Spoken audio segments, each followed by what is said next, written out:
Hi, my name is Alicia Brown. I am located in Craig, Colorado. My presentation will inform you on historical and current research on how learning occurs. To better understand how the knowledge on learning has advanced over time, we must begin by looking at the historical learning theories. The behaviorism theory focused on increasing learning through classic or operant conditioning.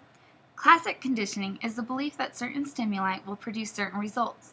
Operant conditioning is the belief that rewards and punishments will result in a certain behavior reoccurring more or less frequently. Lev Vygotsky's theory on social cognition states that a child's culture will determine what and how that child learns. With this theory is the idea that students learn when they are in their zone of proximal development. A student zone is between what students can do on their own and what they can do with an adult or peer supervision. The social learning theory emphasizes the importance of observing and modeling the behaviors of others. There are four component processes underlying this theory. They are attention, in which the learner must pay attention; retention, in which the learner must remember what happened; motor reproduction, where the learner must be capable of replicating the behavior; and motivation, in which the learner must want and believe he can replicate the behavior. To better understand how people learn, we must first understand the classifications of learners. There are two types of perceivers, concrete and abstract. Concrete learners understand from direct experiences, whereas abstract learners understand from observing and analyzing.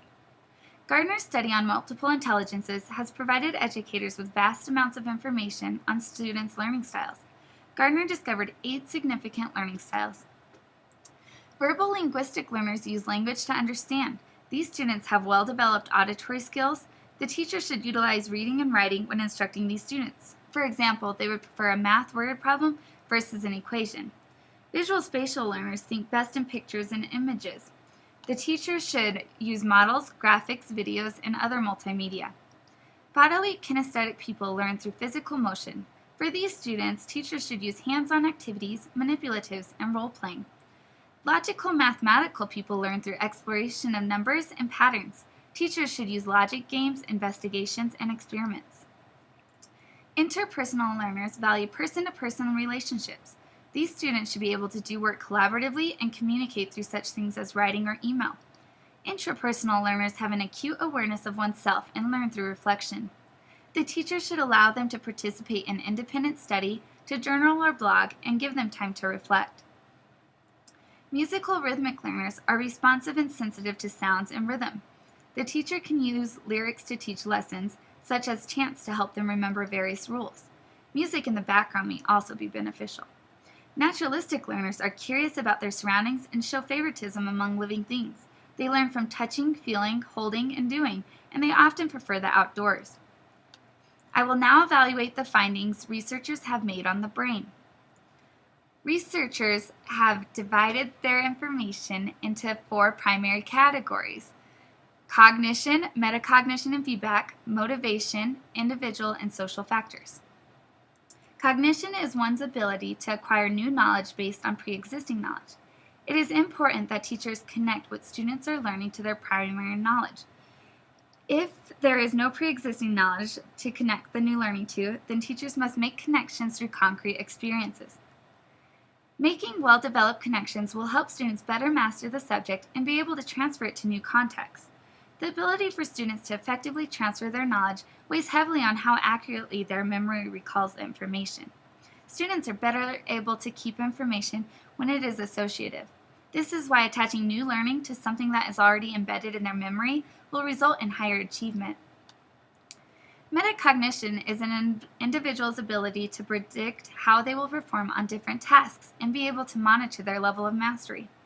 This is important because when students know how they learn, they are better able to transfer effective practices to various situations. Students learn best through feedback. Feedback must be specific, used in a timely manner, and given in diverse ways. Feedback will help students take ownership of their work, and when given effectively, it will increase students' acceptance of the feedback.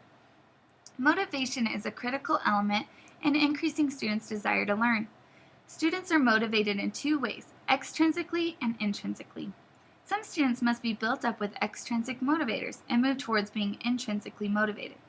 Teachers can motivate students by making the learning relevant to their everyday life and to their future. The final category is individual and social factors. Threats and punishments are not new to the education profession. As teachers, there are times when it seems best to threaten or punish a student by telling them you will call their parents or sending them to sit in the hall. But studies show this can be counterproductive. Teachers must do their best to identify what conditions the child needs to be motivated and successful. One way to engage those students that seem uninterested is to provide them with challenging experiences. Teachers must find the balance between challenging tasks and too difficult of tasks. Emotional stability should be another factor teachers work to create in the classroom. A positive environment will result in the brain sending a message that the information being received is important. Learning must also be meaningful, and students must be given the time to internalize what they have taught.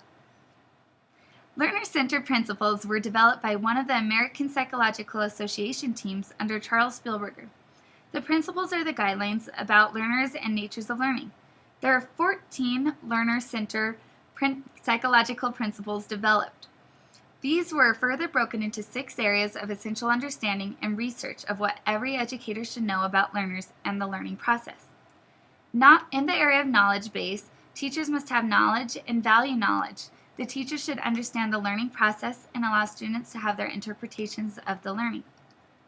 Another area is strategic processing. Teachers must model and teach critical thinking, reasoning skills, and creating an action plan to achieve goals. These are abilities that will help learners be successful not only in the classroom but also in life. Motivation and affect is another essential understanding. In this, learners who are effective are invested in their learning and create goals. To better motivate students, teachers must create a learning environment where the student matters, that their interests and goals matter. Another one of the 6 areas is developmental and individual differences. Teachers are more effective if they understand what students are capable of doing and building a curriculum to fit them. The teacher should understand the uniqueness of each student and create learning tasks that complement the differences in each student. In the area of situation and context, schools are recognized as social environments. Teachers must acknowledge the ideas of students and allow them to collaborate with peers and be a part of the learning. As Dr. Patricia Alexander stated, students are partners in the learning process. It is important teachers treat them as so. The last area of essential understanding is assessment. Teachers must constantly assess and allow students to self-assess. There should be diversity of assessment, and students should take part in building classroom assessments. Students are not the only learners in the classroom. Teachers must also acknowledge themselves as learners. By continuing to grow our knowledge base, we will have a better understanding of the learning process, making our instruction more valuable for the students.